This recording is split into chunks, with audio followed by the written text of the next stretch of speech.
everybody. This is Mandarin Chinese easy. Now follow me. I will teach you how to speak Chinese in a very easiest and fastest way. And today we are going to learn a small conversation in daily work. Now follow me.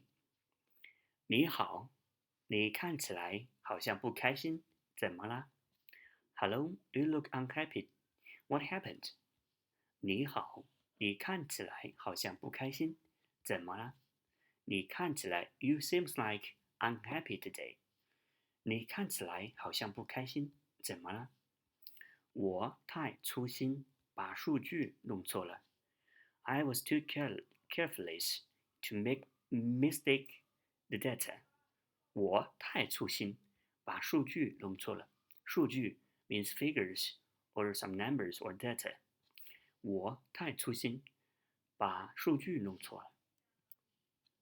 我能帮你做什么吗？ What can I do for you? 我能帮你做什么吗？ Or how can I help you? Or what can I do for you? 我能帮你做什么吗？当然，太感谢了。Of course, thank you very much. Now, this is today's lesson. Now let's practice together. Now follow me. 你好，你看起来好像不开心，怎么了？我太粗心，把数据弄错了。我能帮你做什么吗？当然，太感谢了。 Okay, everybody, this is today's lesson. Now, I will see you tomorrow. Goodbye.